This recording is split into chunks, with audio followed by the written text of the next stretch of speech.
पोटी बारव आहे त्याचे सर्वस्व हिंसा आहे. आता विषय आला आई वडिलांचा. पण आजकाल कुणाला आई आपल्या मम्मीला आई म्हणत नाही, वडिलांना पप्पांना वडील म्हणत. विश्वाची महाराजांनी आपल्या आईला जिजाऊ साहेब म्हणलो. हे कशाचं द्योतक आहे तर आपल्या आई वडिलांबद्दल असलेला आदर. आणि आजकाल तो आदर राहिलेला नाही.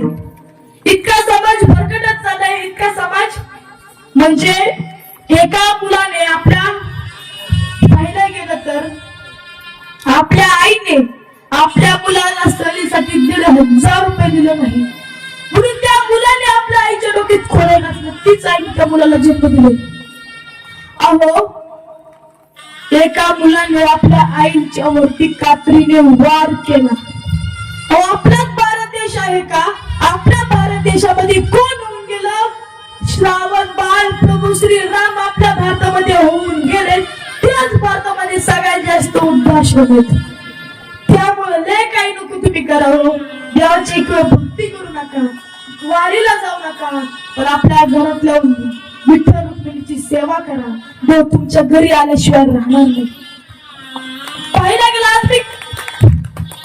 आज मी कीर्तन करतोय तर मी माझ्या